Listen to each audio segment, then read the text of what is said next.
Hello दोस्तों, welcome to prime education YouTube channel. I hope दोस्तों आप सब लोग बढ़िया होंगे और स्वस्थ होंगे। दोस्तों आज के इस वीडियो में हम आपकी एडगेट अभ्यास पुस्तिका कक्षा 8वीं विषय आपके गणित में आपका अध्याय नंबर 4 आंकड़ों का प्रबंधन, इस अध्याय में आपके जो सभी प्रश्न दिए हैं उनको इस वीडियो में हल करेंगे। सभी जो प्रश्न हैं उनके सटीक हल इस वीडियो में जानेंगे। हमारा इस वीडियो को लेकर ये टारगेट रहेगा कि हम इस वीडियो में केवल ये ना करेंगे कि जो है हमारा जो हल है उनको हम हमारी पुस्तक में उतारें, बल्कि हम जो है इस वीडियो के माध्यम से ये कोशिश करेंगे कि हम जो सभी प्रश्न हैं उनको अच्छी तरीके से समझें, ताकि हम जो है काफ़ी अच्छे से जो हमारे प्रश्न हैं उनको सॉल्व कर सकें। तो चलिए बिना किसी देरी के इस वीडियो को हम जो है शुरू करते हैं। सबसे पहले देखिए आपको यहाँ अध्याय नंबर 4 यहाँ दिया गया है, आंकड़ों का प्रबंधन। ये देखिए आपको ये दिया है अध्याय नंबर 4 आंकड़ों का प्रबंधन।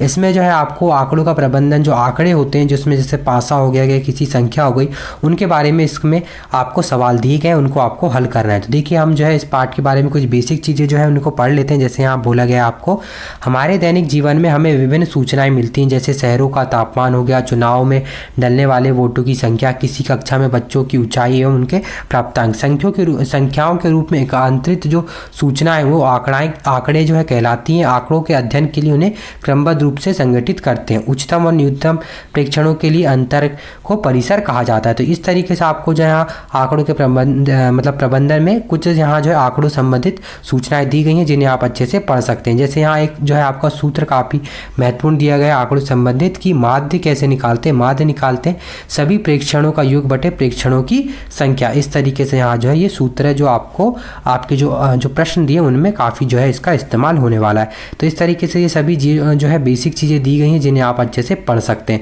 हम इनका इस्तेमाल सीधे जो है प्रश्नों को हल करने में करेंगे। तो चलिए आगे बढ़ते हैं। अब आगे देखिए आपको यहाँ जो है सीधे आपके प्रश्न दिए गए हैं। प्रश्न नंबर आपका पहला जो है एक सही विकल्प है, जो सही विकल्प बोल रहा है आपका। देखिए यहाँ जो है ये आपके बुक तक में दिए गए हैं, और इसको हम थोड़ा सा आसान समझने के लिए, ताकि आपको अच्छे से समझ में आए, इसलिए आपको जो प्रश्न बैंक दिया गया है उसके माध्यम से समझते हैं। यहाँ देखिए जो प्रश्न आपके बुक में दिए गए हैं वही जो आपके प्रश्न बैंक में दिए गए हैं, और प्रश्न बैंक में भी उनके जो है सटीक और जो है सही आंसर दिए गए हैं। तो आप वहाँ से बिल्कुल उसको उतार सकते हैं, वो बिल्कुल सही रहेंगे। ठीक है, तो चलिए हम आगे बढ़ते हुए यहीं से जो है प्रश्न नंबर पहला अब यहाँ से देख लेते हैं हम।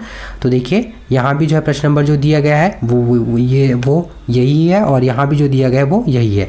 ठीक है, तो यहाँ से चलिए आगे बढ़ते हैं। अब आगे देखिए आपको यहाँ प्रश्न नंबर पहला दिया है आपका, कि देखिए जब एक सिक्के को उछाला जाता है तो चिट प्राप्त करने की प्रायिकता कितनी। तो देखिए एक सिक्के को जब अगर उछाला जाएगा तो उसमें जो चिट या पट होता है, तो ये चित्र नहीं है, सॉरी चिट है, तो चिट आने की प्रायिकता कितनी होगी, तो वो होगी 1/2। यानी एक बार जो है चिट आ सकता है, कितने बार में से 2 बार में, या तो चिट आएगा या तो पट आएगा। तो उसमें से चिट आने की प्रायिकता कितनी हो जाएगी, 1। तो यहाँ आपका जो है बा सही हो जाएगा, 1/2। तो आपके पहले का आंसर हो जाएगा बा 1/2। अब इसके बाद दूसरा जो प्रश्न है, जब एक पासे को फेंका जाता है तो 2 आने की प्रायिकता कितनी है। तो देखिए 2 आने की जो है प्रायिकता कितनी हो जाएगी, तो 2 आने की प्रायिकता हो जाएगी 1/6 की। देखिए अगर आप एक बार एक पासे को फेंक रहे हैं तो उसमें 2 ही संख्या जो है कितने बार आएगी, एक ही बार आएगी अगर आप पासे को फेंकेंगे तो। और टोटल जो है कितने पासे में प्रायिकता है, वो है मतलब कितनी पॉसिबिलिटीज़ हैं, 6 हैं। तो मतलब 6 अंक हैं, तो 6 बार जो है 6 अलग अलग अंक हैं, तो उसमें से 2 आने की प्रायिकता 1। तो यहाँ आपका अ जो है उत्तर हो जाएगा 1/6 प्रश्न नंबर 2 का। अब आपका चलिए प्रश्न नंबर 3 देख लेते हैं हम। जो है संपूर्ण और उसके एक भाग को दर्शाने वाला आलेखीय निरूपण है। तो संपूर्ण और जो है उसके एक भाग को दर्शाने वाला जो आलेखी निरूपण है वो है आपका पाई चार्ट। ठीक है, अब इसके बाद प्रश्न नंबर 4 हो जाएगा, संकेतों का प्रयोग करते हुए आंकड़ों का चित्रीय निरूपण क्या कहलाता है। तो इसका उत्तर हो जाएगा सी सा चित्रलेख। और 5वां प्रश्न है इसमें आपका, दिए गए आंकड़ों का बहुलक क्या है। तो यहाँ हो जाएगा 9। ठीक है, तो ये ऑप्शन नंबर आ हो जाएगा। तो देखिए ये जो है सभी आपको यहाँ प्रश्न नंबर आपके जो 5 हैं उनके आंसर यहाँ से दिए गए हैं। तो आप यहाँ से भी देखकर जो है 5 के आंसर लिख सकते हैं और अपनी जो है बुक में भर सकते हैं। अब चलिए अब जो है प्रश्न आपको दिए गए हैं, अब प्रश्नों को हल कर लेते हैं। प्रश्न नंबर 6 दिया है आपको, एक थैले में 5 लाल गेंद और 3 पीली गेंदें हैं। थैले में के अंदर बिना जो है देखे लाल गेंद प्राप्त करने की प्रायिकता कितनी हो जाएगी। देखिए तो कुल गेंद सबसे पहले हम निकाल लेते हैं। 5 गेंद है लाल और 3 गेंद है जो है पीली, तो कुल कितनी गेंद हो गई, 8 गेंद। तो लाल गेंदों की संख्या क्या हो जाएगी, लाल गेंदों की संख्या कितनी दी गई, यहाँ 5 दी गई है। ठीक है, तो लाल गेंद की प्रायिकता हो जाएगी लाल गेंद की संख्या बटे कुल गेंद। ठीक है, इस तरीके से जो है हम किसी भी संख्या की प्रायिकता निकालते हैं। तो लाल गेंद की संख्या कितनी हो गई, 5, और कुल गेंद हो गई कितनी, 8। तो जो लाल गेंद आने की प्रायिकता हो गई वो कितनी हो गई 5/8, यानी 8 गेंद में से लाल गेंद है 5, तो 5 बार अगर आप हाथ डालेंगे तो 5 जो है लाल गेंद आ सकती है। ठीक है, 5 बार प्रायिकता है लाल गेंद आने की। तो ये आपका जो है प्रश्न नंबर 6 का उत्तर हो जाएगा। ठीक है, अब इसके बाद चलिए आगे बढ़ते हैं। अब आगे देखिए आपको प्रश्न नंबर 7 दिया गया है। आपका प्रश्न नंबर 7 बोल रहा है, जब एक पासे को फेंका जाता है तो निम्नलिखित प्रत्येक घटना से प्राप्त होने वाले परिणामों को लिखिए। ठीक है, जब अगर एक पासा है, पासे को फेंका जाएगा, पासे में कितने अंक होते हैं 6 अंक होते हैं, एक होता है मतलब 6 जो होते हैं उसमें नंबर होते हैं, तो उसमें से आपको बताना है क्या क्या होगा। तो देखिए पहला जो प्रश्न है, 5 से बड़ी एक संख्या, तो 5 से एक बड़ी संख्या आने की प्रायिकता कितनी होगी 1/6 होगी, यानी 5 से ऊपर एक संख्या क्या है 6 है, तो एक बार 6 ही आएगी, तो वो हो जाएगा 1/6। ठीक है, तो ये आपका हो जाएगा पहले का उत्तर 1/6। उसके बाद 5 से बड़ी संख्या नहीं, तो नहीं आने की प्रायिकता कितनी हो जाएगी 5/6, यानी आपका जो 6 नहीं आएगा। इसके बाद तीसरा है आपका सबसे छोटी अभाज्य संख्या। सबसे छोटी अभाज्य संख्या जिसका भाग नहीं जाता, किस में नहीं जाएगा 1 में नहीं जाएगा, तो सबसे छोटी अभाज्य संख्या की जो प्रायिकता हो जाएगी वो भी हो जाएगी 1/6। और सम संख्या की हो जाएगी 3/6, या उसे आप काट के 1/2 भी लिख सकते हैं। तो इस तरीके से ये जो है आपके प्रश्न नंबर 7 के सभी जो यहाँ हल आपको दिए गए हैं, जिसे आप यहाँ से देख सकते हैं। अब इसके बाद चलिए आगे बढ़ते हैं। अब आगे देखिए आपको प्रश्न नंबर 8 दिया है, दिए गए आंकड़े किसी राज्य के वार्षिक उत्पादन को दर्शाते हैं, इन आंकड़ों को पाई चार्ट पर प्रदर्शित करना है आपको। ठीक है, ये आपको कुछ आंकड़े दिए गए हैं जो आपको किसी जो है राज्य की जो वार्षिक उत्पादन है उसको दर्शाया गया है, उसको आपको पाई चार्ट में प्रदर्शित करना है। तो ठीक है, हम सबसे पहले इसकी संख्या निकाल लेंगे, उसके बाद इन्हें पाई चार्ट में जो हम इसे प्रदर्शित करेंगे। तो संख्या किस तरीके से निकालेंगे, देखिए सबसे पहले हम क्या करेंगे, जितना भी जो उसमें वार्षिक उत्पादन है, गेहूँ का हो गया, शक्कर हो गया, चावल हो गया, जैसे गेहूँ का दिया है 2750 टन, यहाँ टन में है ये। इसके बाद शक्कर का 2500 टन और चावल का 1500 टन। इन सभी को हम जो है जोड़ देते हैं और कुल जो है टोटल इसका निकाल लेते हैं, यानी कुल उत्पादन निकाल लेते हैं। ठीक है, कुल उत्पादन आ गया आपका 6750 टन। अब गेहूं का हम निकालने के लिए क्या करेंगे कि देखिए गेहूं का जो आपका दिया गया है उसको हाँ यहाँ जो देखिए गेहूं का जो टन दिया उसको हम जो टोटल है उससे भाग दे देंगे, तो हमारा निकल कर आ जाएगा इसका उत्पादन की कितना जो है टन इसका उत्पादन हुआ है। ठीक है, तो चलिए यहाँ से निकाल लेंगे हम गेहूं का। तो देखिए इस तरीके से हम यहाँ निकाल लेंगे, दोनों को जब इसका वो करेंगे हम 2750 बट्टे टोटल जो कुल उत्पादन है उससे भाग देंगे तो आ जाएगा 11/27। ठीक है, 11/27। अब इसके बाद हम यहाँ क्या करेंगे, पाई चार्ट बनाने के लिए हम यहाँ जो है 360 का गुणा कर देते हैं। तो 11/27 गुणा 360 करेंगे और जब इतने को पूरा को सॉल्व करेंगे तो आ जाएगा आपका 146.6। तो ये जो है आपका निकल कर आ गया। इसमें आपकी जो है पाई में दर्शाने के लिए आपका यहाँ जो है आंकड़ा निकल कर आ गया परसेंटेज में। ठीक है, अब इसके बाद बात करते हैं शक्कर की। शक्कर की भी इसी तरीके से करेंगे। शक्कर का आपका दिया है 2500, उसमें से कुल उत्पादन का भाग दे देंगे, आ जाएगा आपका 10/27। फिर उसमें पाई चार्ट का दर्शाने के लिए 360 का गुणा कर देंगे, फिर इतने को सॉल्व जब आप करेंगे तो आपका आ जाएगा 133.3। ठीक है, इसी प्रकार आपका चावल का भी करना है। 1500 से आपका टोटल उत्पादन का भाग दे देना है, तो आ जाएगा 6/27। फिर उसमें आप 300 का जो है गुणा कर देंगे पाई चार्ट के लिए, तो यहाँ आ जाएगा 80। तो इस तरीके से आपका जो है गेहूँ, शक्कर और चावल का जो है यहाँ पाई चार्ट में आपका दर्शाने के लिए आ गया है। अब आप पाई चार्ट इस तरीके से यहाँ बना सकते हैं। आप चाहे तो यहाँ जो गेहूँ का आपको परसेंटेज आया है जैसे 146.6 वो यहाँ लिख सकते हैं, 133.3 को यहाँ लिख सकते हैं और 80 को यहाँ लिख सकते हैं इस तरीके से। ठीक है, चावल में। तो इस तरीके से आप यहाँ पाई चार्ट में ये इसको इस तरीके से दर्शा देंगे, तो ये आपका प्रश्न नंबर 8 में का जो है आपका पूरा ये हल इस तरीके से ये हो जाएगा। ठीक है, अब इसके बाद चलिए आगे बढ़ते हैं। अब आगे चलिए हम जो है प्रश्न नंबर 9 को देख लेते हैं। प्रश्न नंबर 9 आपका बोल रहा है 672 विद्यार्थियों के स्कूल आने के विभिन्न जो है साधनों को पाई चार्ट में दर्शाया गया है। चार्ट देखें और निम्नलिखित प्रश्नों के उत्तर दीजिए। ठीक है, आपको यहाँ जो है 600 विद्यार्थियों को स्कूल जाने के जो विभिन्न साधन हैं उनको पाई चार्ट में दर्शाया गया है। आपको कुछ प्रश्न पूछे गए, उनको आपको यहाँ उत्तर देना है। तो देखिए सबसे पहले हम जो इसका पाई चार्ट देख लेते हैं। तो देखिए आपको यहाँ जो है ये पाई चार्ट दिया गया है, ये देखिए ये। ठीक है, अब इसमें से आपको जो है 2 प्रश्न दिए गए हैं, तो उन प्रश्नों के आपको जो है उत्तर देना है। तो पहला प्रश्न देख लेते हैं कि कितने विद्यार्थी साइकिल से स्कूल जाते हैं। ठीक है, कितने विद्यार्थी साइकिल से स्कूल जाते हैं। तो देखिए हम क्या करेंगे, साइकिल से स्कूल जाने वाले विद्यार्थी, तो आपको देखिए पाई चार्ट में दिख रहा है यहाँ कि साइकिल से जो जाने वाले विद्यार्थी हैं वो 90 और कुल जो है जो विद्यार्थी कितने हैं, यहाँ कुल जो विद्यार्थी आपको दिया गया है 672 आपके प्रश्न में दिया है। और हम जो है पाई का जब भी इस्तेमाल करते हैं तो 360 का हम क्या करते हैं उसमें भाग दे देते हैं। तो आप इस तरीके से यहाँ से जब भाग देंगे और इसे सॉल्व करेंगे तो आपका निकल कर आ जाएगा 168 विद्यार्थी। 168 विद्यार्थी जो है साइकिल से स्कूल जाने वाले हैं, ठीक है। इसके बाद दूसरा जो प्रश्न पूछा है कि कितने विद्यार्थी बस से स्कूल जाते हैं, तो इसका भी हम इसी तरीके से निकाल लेंगे। तो यहाँ से बस से स्कूल जाने वाले विद्यार्थी, आपको यहाँ बस से कितने दिया गया है, 120 दिया है। यहाँ जो है आपको यहाँ 126 दिया है, आप इसे 120 कर लें, ठीक है। 120/360 से हमने भाग दे दिया पाई के लिए, और जो टोटल जो विद्यार्थी वो है 672। इसको पूरा सॉल्व करेंगे तो आपका आ जाएगा 224 विद्यार्थी। तो साइकिल से जाने वाले विद्यार्थी निकल के आ गए 168 विद्यार्थी, जो आपके पहले प्रश्न का उत्तर हो गया। और दूसरा जो आपके बस से स्कूल जाने वाले विद्यार्थी हो गए 224 विद्यार्थी, तो ये आपके दूसरे प्रश्न का उत्तर हो जाएगा। तो इस तरीके से आपको प्रश्न नंबर 9 को पूरा यहाँ हल कर लेना है। अब इसके बाद चलिए आगे बढ़ते हैं। अब आगे आपको प्रश्न नंबर 10 दिया है, दिए गए पाई चार्ट में सिंचाई के विभिन्न तरीकों को दर्शाया गया है। पाई चार्ट पढ़ें और निम्नलिखित प्रश्नों के उत्तर दीजिए, ठीक है। आपको एक पाई चार्ट देखिए यहाँ बनाया गया है, जहाँ सिंचाई के तरीकों को बताया गया है। जैसे ट्यूबवेल का परसेंट दिया है 25, अन्य तरीका 12%, टैंक 17% और नहर से जो है 46%, ये आपको दर्शाया गया है पाई चार्ट में। अब आपको यहाँ कुछ प्रश्नों के उत्तर देना है। जैसे पहला प्रश्न है, कितने प्रतिशत भूमि नहरों द्वारा सींची जाती है, तो आपको यहाँ पाई चार्ट में दिख रहा है कि 40% जो है भूमि नहरों द्वारा सींची जाती है, तो आप यहाँ लिख लेंगे 40% भूमि नहरों द्वारा सींची जाती है। इसके बाद 17% भूमि किस माध्यम से सींची जाती है, तो देखिए 17% यहाँ दिख रहा है आपको पाई चार्ट में कि टैंक से जो है सींची जाती है, तो आप लिख लेंगे टैंक के माध्यम से सींची जाती है, सींची गई, ठीक है। इसके बाद आपका तीसरा प्रश्न है, ट्यूबवेल से सींचे जाने वाली भूमि का प्रतिशत कितना है, तो देखिए ट्यूबवेल से सींचे जाने वाली जो भूमि है वो है 25%, तो आप यहाँ लिख देंगे 25%। तो सिंपल आपको यहाँ प्रश्न नंबर 10 में कुछ प्रश्नों के आपको यहाँ बस पाई चार्ट में देखकर इस तरीके से उत्तर यहाँ देना है। अब ठीक है, अब चलिए अब आगे बढ़ते हैं। अब आगे आपका प्रश्न नंबर 11 दिया है। प्रश्न नंबर 11 बोल रहा है, निम्न दंड आलेख में अलग अलग शैक्षणिक वर्षों में कक्षा 8वीं के विद्यार्थियों की संख्या दर्शाई गई है। दंड आलेख को देखकर निम्नलिखित प्रश्नों के उत्तर देना है। देखिए आपको यहाँ एक दंड आलेख दिया गया है, जहाँ आपको जो है विभिन्न जो है वर्षों में कक्षा 8वीं के जो विद्यार्थी उनकी संख्याओं के बारे में बताया गया। जैसे 2003-4 में 100, ठीक है। 2004-5 में संख्या थी 200, 2005-6 में 300, और इस तरीके से बढ़ते बढ़ते 2007 और 8 में संख्या हो गई आपकी यहाँ जो है ये हो जाएगी 300, ठीक है, 350, 350, ठीक है। उसके बाद ये जो है यहाँ कक्षा 8वीं के विद्यार्थियों की संख्या हो गई, ये हो गया शैक्षणिक वर्ष।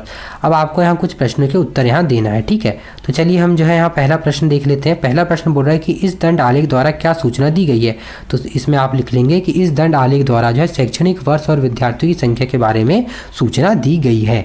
इसमें बा प्रश्न है कि किस वर्ष में विद्यार्थियों की संख्या अधिकतम वृद्धि हुई है, तो देख लेंगे आप यहाँ किस वर्ष में हुई है सबसे अधिकतम वृद्धि। देखिए 2004 और 5 में हुई है। देखिए पहले 100 थे, फिर 100 से एकदम से सीधे बढ़ गए 200, तो 2004 और 5, ठीक है। सॉरी बा में जो है हाँ ठीक है। यहाँ देखिए आपके 250 थे, 250 के बाद सीधे जो आपके यहाँ 300 हो गए, तो यहाँ जो आपकी जो संख्या जो होगी वो हो जाएगी 2007 और 8 में। अधिकतम आपको बोला है तो अधिकतम आपका होगा 2007 और 8 में, ठीक है। तो ये हो जाएगा आपका कि किस वर्ष में विद्यार्थियों की संख्या अधिकतम वृद्धि हुई है, तो 2007 और 8 में। यानी सबसे जो है ज़्यादा कहाँ थे विद्यार्थी, 2007 और 8 में, ठीक है।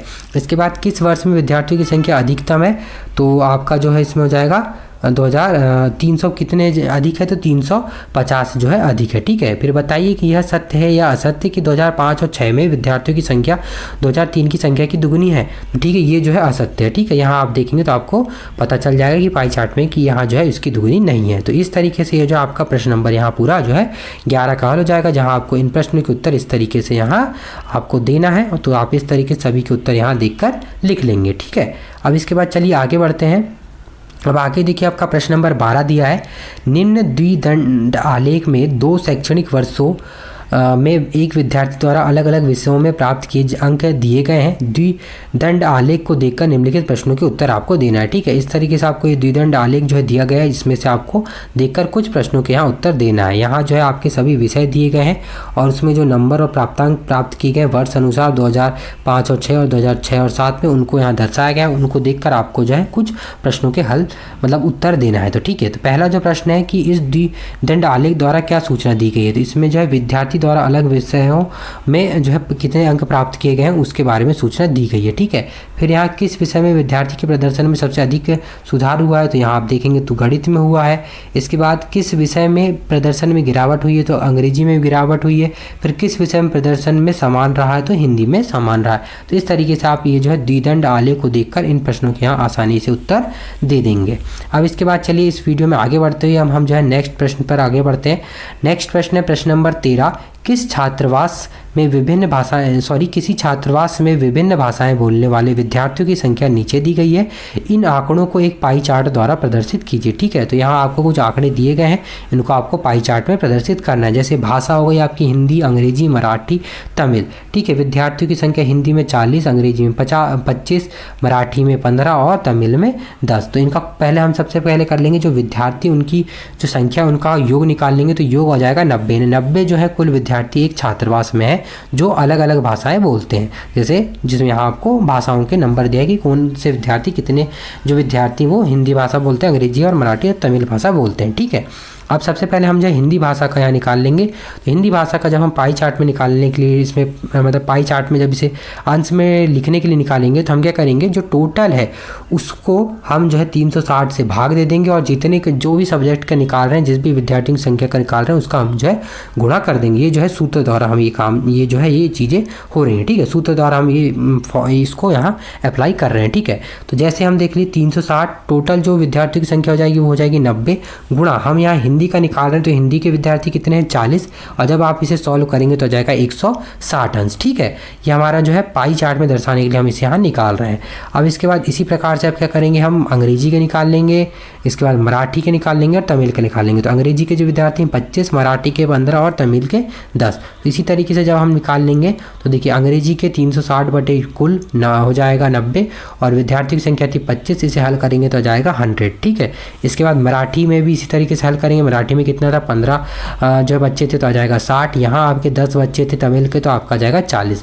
ठीक है, तो इस तरीके से ये सभी विषय के आ गए। अब आप यहाँ जो एक पाई चार्ट बना लेंगे और अंग्रेजी में जितना है उतने, ठीक है, हिंदी में जितना है, मराठी में जितना है, तमिल में जितने आपके यहाँ आए सबको इस तरीके से यहाँ दर्शा देंगे। तो ये आपका जो है प्रश्न नंबर 13 का जो है हल हो जाएगा और ये जो आपका ये पाई चार्ट हो जाएगा, जिससे आप अपनी बुक में यहाँ इसे देखकर उतार लेंगे। ठीक है, अब इसके बाद चलिए आगे बढ़ते हैं। अब आगे दोस्तों आपको प्रश्न नंबर 14 दिया गया है कि दी गई सारणी में किसी राज्य के खाद्यान्न उत्पादन को दर्शाया गया है, आंकड़ों को दंड आलेख में आपको क्या करना है, दर्शाना है। तो ठीक है, देखिए आपको यहाँ कुछ नहीं करना है, आपको एक दंड आलेख बनाना है। तो देखिए क्या करेंगे, हम सबसे पहले एक दंड आलेख में इस साइड में वर्ष लिख लेंगे और इस साइड जो उत्पादन हुआ है टन के में उसको हम लिख लेंगे। ठीक है, तो इस तरीके से हमने पाई चार्ट बना लिए। सबसे पहले 2001, फिर 2001, ठीक है, सॉरी 2001, फिर 2001, फिर 2001, फिर 2001। ठीक है, तो आप यहाँ जो है सॉरी यहाँ जो थोड़ा सा मिस्टेक हुआ है, आप क्या करेंगे, यहाँ जो है 2001 यहाँ 2002 कर लेंगे, 2003 कर लेंगे, 2004 कर लेंगे और 2005 कर लेंगे। यहाँ जो थोड़ा मिसप्रिंट हो गया, सब में जो है 2001 आपको यहाँ दे दिया गया, जबकि आपको यहाँ 2000 जो क्या करना है, 2000 आपको इसमें 2 करना है, इसमें 3, इसमें 4 और इसमें 5। ठीक है, अब आपको यहाँ दर्शाना है। आप यहाँ से क्या करेंगे, टन में जो है आपको दिया गया है जो लाख टनों में, उसमें आप यहाँ से 10 से लेकर 100 तक आप लिख देंगे। आप यहाँ देख लीजिए जैसे कि आखिरी टन कितना है, 80 है, तो आप यहाँ ज़्यादा से ज़्यादा अधिकतम 100 तक लिख देंगे। ठीक है, अब इसमें हम जो इसका जो है चार्ट बना देंगे। जैसे 2001 में 45 है तो आप यहाँ 45 तक चार्ट बना देंगे। फिर 2002 में 48 है तो 48 तक, फिर 2003 में इसमें 60 है तो 60 तक के सामने, फिर 2000 आपका 4 में आपका देखिए 62 है तो 62, इसके बाद 2000 आपका 5 में 80 है तो 80। ठीक है, यहाँ जो है थोड़ा सा इसमें आपको सही तरीके से नहीं बताया गया है। आप क्या करेंगे, यहाँ जो आप ये संख्या बनाएंगे जो टन में, उनके सामने तक आप ले जाएंगे। जैसे यहाँ देखिए आपको 2000 ये आपका यहाँ सुधारने के बाद ये 2000 क्या हो जाएगा, 5 हो जाएगा। 2005 में कितना जो है 80 टन, तो आप यहाँ तक ले जा लें इसके। ठीक है, तो आपका ये जो चार्ट जाएगा वो यहाँ तक जाएगा। तो आप जहाँ भी लेंगे उसके सामने तक आप इस तरीके से ले जाएंगे। तो इस तरीके से आप जो यहाँ जो आपके आंकड़ों का जो दंड आलेख है वो इस तरीके से यहाँ बना सकते हैं। तो ये आपका जो है प्रश्न नंबर आपका 14 का जो है ये हल हो जाएगा इस तरीके से। ठीक है, अब दोस्तों चलिए अब आखिरी जो प्रश्न देख लेते हैं। आखिरी प्रश्न नंबर 15।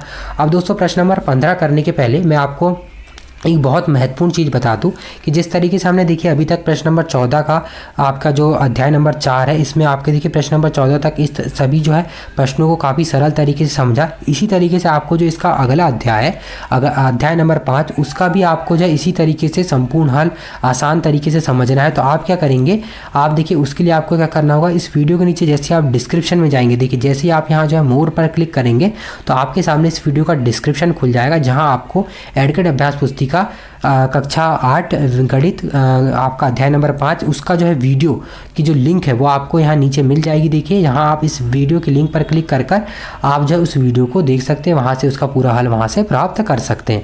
तो चलिए अब वीडियो में आगे बढ़ते हुए प्रश्न नंबर आपका 15 जो आखिरी प्रश्न है उसको हल कर लेते हैं। तो देखिए प्रश्न नंबर 15 आपका बोल रहा है कि किसी स्कूल के विद्यार्थियों द्वारा पसंद किए जाने वाले आइसक्रीमों की महक या स्वाद दिया गया है, इन आंकड़ों को एक पाई चार्ट के रूप में निरूपित करना है। तो ठीक है, महक दिया गया है, महकों को पसंद करने वाले विद्यार्थियों की आप प्रतिशत दिया है। जो चॉकलेट महक है उसको 50% करते हैं, वनीला को 25 और अन्य प्रकार को जो है 25% जो है विद्यार्थी पसंद करते हैं। अब इसको आपको पाई चार्ट में दर्शाना है। तो कैसे दर्शाएंगे, देखिए सबसे पहले हम इसे सॉल्व कर लेंगे। चॉकलेट वाले विद्यार्थी को हम निकाल लेंगे। अब हमने देखा है कि कैसे निकालते हैं हम, तो इसमें निकालते हैं तो हम 360 का गुणा कर देते हैं जब भी हम जो है पाई चार्ट में दर्शाना होता है। तो हम क्या करेंगे, 360 गुणा 50%, चॉकलेट में 50 और प्रतिशत का 100, और इसे सॉल्व करेंगे तो आ जाएगा 180। ठीक है, इसके बाद अन्य प्रकार और वनीला दोनों कैसे हैं, बराबर हैं, दोनों जो है 25% है, इसलिए हम क्या करेंगे, देखिए यहाँ दोनों का जो है वनीला और अन्य प्रकार की जो महक के जो पसंद करने वाले विद्यार्थी दोनों का परसेंटेज कितना है, 25% है। तो हम दोनों जो है कैसे हो जाएंगे, बराबर। तो दोनों का हम एक साथ निकाल लेते हैं।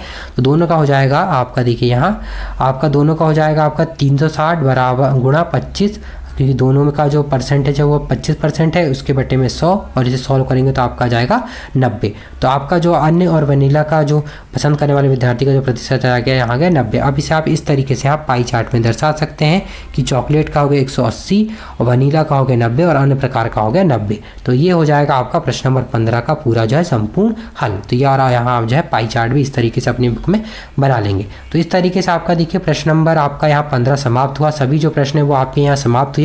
उम्मीद करते हैं दोस्तों आपको इस वीडियो के माध्यम से आपके इस अध्याय के जो सभी प्रश्न हैं वो काफ़ी सरल रूप से आपको समझ में आ गए होंगे। अगर आपको ये इस वीडियो के माध्यम से आपके जो सभी प्रश्न हैं वो समझ में आ गए हैं तो वीडियो को लाइक ज़रूर कर दें। और दोस्तों अगर आपको इसी तरीके से इसके बाकी जो अध्याय हैं आपकी गणित में, या इसके पहले के अध्याय हो गए या इसके बाद के जो भी आगे के भी अध्याय हैं, जितने भी अध्याय आपको दिए उनका भी आपको इसी तरीके से संपूर्ण हल देखना है, तो आप क्या करेंगे कि आपको जो नीचे आपको एक वीडियो की लिंक है अगले अध्याय की, अध्याय नंबर 5 की, उसी के नीचे आपको क्या किया गया है, आपको एक जो है सभी जो वीडियो है उसके एक प्लेलिस्ट की लिंक भी दे दी गई है गणित के नाम से, एडगेट अभ्यास पुस्तिका कक्षा 8 गणित के नाम से।